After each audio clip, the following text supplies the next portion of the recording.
break down what's happening in college campuses as exemplified by the great philosopher Calvin and Hobbes. We have not like the young men, we do have a kind of like an issue in our academia, should we say, right? This is from Town Hall and John Stossel, who's a great an actual Actually. an actual reporter, somebody who's actually not afraid to go against the grain or what people are pushing. And he's saying that college went mad. They charge students big bucks and then make them feel guilty. New video looks at my documentary called The Coddling of American Mind. Its persuasive suggests that today young people are anxious and depressed because adults at their schools brainwash. This is more of adults preying on children. Preach, Fletcher. Coming on. Preach. And this is, the people are getting into debt for this, right? Yeah. And that the schools are brainwashing them. So I guess so he's saying the students like Lucy Cross Wallens at Stanford. I was anxious, she says. I feel guilty constantly. I couldn't stop thinking about the white privilege thing. Kimi Katini attended the Art Institute of California and now says, I feel like I lost my life for 6 years. I was full of self-confidence when I was 18, but in college, then disintegrated. So these kids are going to college, and instead of getting, should we say, a education, feeling like they can take over the world, they're feeling like now they're just being preached to this kind of level of brainwashing them. So he goes on. Kimmy, who's black, was taught that she's a victim of microaggressions from white people who say things like, you're so articulate, or can I touch your hair? I've been victim of, can I touch your hair? So have I. And so have you. And yes, it's a little bit annoying. I don't know if I'm going to say that. My parents never said, oh my gosh, somebody said that to you. Forget it. It's the end of the world. I began to see myself through the lens of black in a woman, says Kimming. If I see someone with their dog, for example, and the dog's barking, I could interpret that as a racist microaggression. This new perspective began shaping every part of her life. To compete with the best grade, she says, I showed how much a victim I was in order to impress my professors. She didn't think that was right, but she didn't push back. I thought I'm paying a lot, so they must be teaching me golden rules of life. She learned that it was important to censor speech by conservatives. Kimmy joined Twitter mob, demanding the Twitter block Ben Shapiro's post. I would sit down all the way through the night looking for tweets to report. When Twitter didn't block Shapiro, then she'd try again. At Stanford, Lucy was taught that Shapiro's idea is to put black, brown, and trans, queer, Muslim students at risk. My first thought was like, this extreme ridiculous, but then she thought, you're privileged, you're white. A good person, she was taught. I didn't read too many books by white authors or listen to the wrong kind of music. I was really torn up on rap because I didn't know if it was appropriation or appreciation. Oh my goodness. To be accepted, she changed the way she spoke. Used the vocabulary marginalized, intersectional, hegemonic, blah, blah, blah. People just smiled a little bit more and started feeling like I was part of an in-group. Okay, I'm going to have to break that down because people are going to think, what the heck is that? So I kind of know some of this vocabulary. So when they say marginalized, what they mean is that people, typically people of color, although I think it could be other people as well, disabled, LGBT, and the rest, are at the margins of society, meaning they're on the side. So they're put off and ignored. So that's the marginalized part. Intersectional, that has to do with the fact that, and she's a very important author that I read back in the 90s, Kimberly Crenshaw. She's a professor she said basically, and if you watch this movie, a TV show, Billions, they also talk about it because it comes up at some point. But basically, it's when someone has more than one identifier that's at the margin.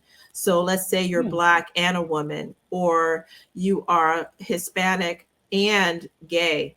Okay, it's intersectional because it's not just one part of you that's being oppressed. You have, you might be strong because you're a man and treated certain ways as a man, but then you're also Hispanic, but then you're also gay. So that's intersectional, means that there's more than one way that you are treated or get to be in the world, that there's more, that they intersect those different identities. Okay. Hegemonic, that one's harder to talk about, but basically it means that hegemony, Tell me like I'm a 5-year-old. Okay, Fletcher. Basically, hegemony means a structure of power. It means that it's a really strong power authority. That's a hegemony. Like it's but usually with the sense that it's illegitimate. Okay, it's somebody that is it's a power play. It's a power structure that's like uber power, like above all. So something that's hegemonic is something that's very oppressive because it's using its power in a way to basically destroy those who are weaker, in a sense. That's how I would say that. So this is me. I could have a show. Let me explain all the woke the vocabulary to you. Now listen, I read some of this stuff, so I'm familiar with some of it. Sir Glenn says RuPaul is the most oppressed person on the planet by that metric. Yes, he is. In fact, he is. Well, actually, he has to be disabled too. Then he would have he would have to be disabled, not rich. Well, they don't really make too much with the rich, but yeah, that's true. Yeah, they don't really make too much with the rich. And my understanding that he's right now he's probably passe because he's not trans. He's just like old school. My understanding is that he's old school drag, right? It's old school. Like drag, what like Paris is Burning drag, like guys that just dress up as women, but then because I've seen him without makeup, he's a very handsome man, and he does magic with makeup because that's incredible. But that's then he goes back. It's not like he's like that all the time. I mean, I'm not the expert on this one. I apologize, Sir Glenn. Yeah, but what you're saying with this article, which is really great, and I do appreciate Lady Jen saying she loves John Stossel, and the fear mongering is out of control, is that we are, and it's a perfect dovetail, Fletcher, from the last story, because with the young man being propositioned by that old hag. I'm sorry, I'm gonna call you that, girlfriend, until you change your ways.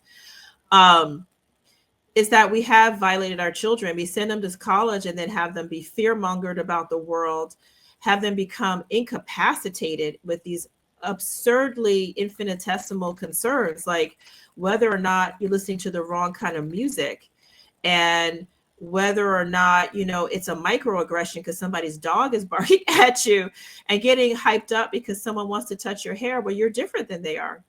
I mean, that's the thing. You're still a minority. So yeah, you have different kind of hair than they're used to seeing. And some people just don't have good manners.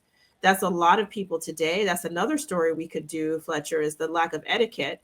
So good common sense will tell you, please don't touch somebody's hair that's not a child in your family. But that doesn't mean it's racist. I mean, it happened to me in college too. It's like, oh my gosh, I was asked questions like, does your hair get wet? Does my hair get wet? What are you talking about? This is an intelligent person. She got into college. In fact, she ended up graduating summa cum laude. And she asked me if my hair got wet. Well, I'm a human being. I mean, of course my hair gets wet. Do you tan? And she made a joke when I said, oh, I'm getting too dark in the sun. It's like, you tan? Well, I have skin. Anything that has skin in the place of something as big and bold as the sun will get, I don't know, darker. Like, why? It might be more subtle for you to see because I'm not white, but that obviously you should be able to see it. It's a difference in color. Like everybody gets darker in the sun, and yes, anything that's made wet Even your dog, you throw him in the water, he's going to get wet. What kind of question is that? Even a porcupine who doesn't have hair or fur, you put him in water, he's going to be wet. But that's just ignorance, you see. That's just stupidity, ignorance. This is a smart person on the books, but common sense. But see, those are also a sign of not having been really well home trained. Because you should know some questions are a little bit stupid. Like maybe go on Google and ask them, do Black people hair get wet? Do Hispanic people's hair get wet? Do they tan? And it can answer that. But you know what? It's not racist. I love her, actually. She's a wonderful roommate. I voluntarily remained her roommate almost all through college. So it's not a racist microaggression. It's just somebody who doesn't know. Okay. So in the old days, Blacks, Hispanics used to know, well, we have to do a little bit of education. We have to explain ourselves a little bit. It's not always something to get upset about and then go, file a complaint or call it a racist. It's more, they don't know and they don't have good etiquette. That's all. Right. And it's almost like, we deal with like stuff as people don't know, like people of color are Catholic, and then they have all kinds of misconceptions about being Catholics. Like we're like secret societies or something like that. I mean, it's funny.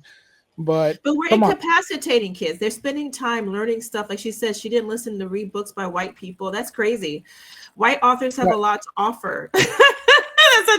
In fact, why don't we read all the good authors? Let's not look at their race. Let's look at all the authors that have brought anything to the table. How about that? But instead, you have people in these colleges not teaching Shakespeare. That's insane. He's one of the best writers to have ever lived, if not the best. The Bible is really important, you all. It has a lot of stuff that actually led to all kinds of other literary innovations. So you should know that. Milton, Shakespeare, all these people, and even Black authors, Latino authors have borrowed from the Bible and Shakespeare. Let's read that. Let's read all kinds of authors. But the idea that this idea of privilege, and now people are looking navel gazing, wondering, I wonder if I'm privileged because I'm white. That's so crazy. First of all, white privilege is kind of a misnomer. I wish people would focus on what really matters, which is wealth. Wealthy people are privileged. That's a fact. Okay. Wealthy people are privileged, whether you are Black, white, orange striped, you are privileged. That's fact. But, and if you earned it, great. Good for you. You earned that privilege. If you inherited it, please be responsible about it. Please try to be understanding that you didn't get there on your own. That's Black people too. If you are the daughter or son of Cosby, who was at one point one of the richest, entertainers, you're privileged. I'm sorry, that's Black privilege. You're privileged. But there's white people who are poor, who live in Appalachia. You're saying they're privileged? I mean, in a sense, you could say, well, they're not targeted in the same way like they're driving. Yeah, but they have other ways they're targeted, right? Everybody has problems. So that whole concept is very strange. Well, trust me, if a hillbilly is driving in New York or LA, he will be targeted. So it goes on to say, Greg, I'm not going to butcher the last name, co-author of the book, The Coddling of the American Mind, says administrators teach students that they can be permanently harmed by words. Listen to that, because I guess words can break your bones. This is not a kind of compassionate thing to teach. The new censorship was supposed to help minorities, but minorities too are often punished. In the documentary, Seed Malani, a Nigerian student, talks about making a speech at a protest. I got up there feeling all cool with myself. I was like, Blackness is not a skin color, it's an attitude to life. If you're white, you can be Black. If you're Black, you can be purple or whatever. What happened after that? A lot of people thought I was tight, would just stop talking to me. I mean, that's insane. Well, yeah, that's the thing. The thing about, we talked about this before on the channel. The left is very totalizing. They're totalitarian. You can't break from them at any point. Remember the Asian woman we were saying the week before last, yes, who left the Democrat Party because she thought Kamala Harris did a terrible job. And that was too much for people, that you can't criticize her. It's like, wait a minute, why can't I criticize her? I gave money to her. I'm one of the donors. I can criticize her. No, you can't criticize her. But dissent, conversation, having difference of opinion, that's part of a healthy society. It's part of a healthy family. That makes sense. But you see, you can't brook any dissent with these people. So he went up there and said, look, I think blackness is not a skin color. Blackness is a state of mind. That was outside of the majority opinion. And like the mob that they are, they exiled him. They stopped talking to him because they have, for them, it's a religion, because they don't have any more going to church. So these political things become their religion, like the people who believe the weather's going to kill us, and the people who believe in deleting the unborn. These are all like religious kind of things, because we are meant to worship God. And if you don't worship God, you're going to worship something else. You will. And that's going to be sports, or, your latest, hobby, your political ideology, whatever it is going to have that role that God would have. So I love that it says here, when I was a social justice advocate, I was tired, miserable, pessimistic. Yeah, because that social justice warrior God is a very cruel God. It doesn't let you have any peace. There's no rest in that. You're going to always be mad. No, it's just insane. Yeah, you have things that are harming students because instead of dialoguing, instead of saying my ideas are so revolutionary, just by putting them out there, right? It should take over, correct? Right. So, but you're saying no. I'm going to tell that the other idea is wrong. Don't even dialogue with the person. But that's like, well, then you don't even believe in your idea. And I mean, it's like, if that's the case, there wouldn't be street preachers out there preaching the gospel all the time, because we're not afraid to debate or pray for somebody or show kindness or be out in the world. This is the light of the world.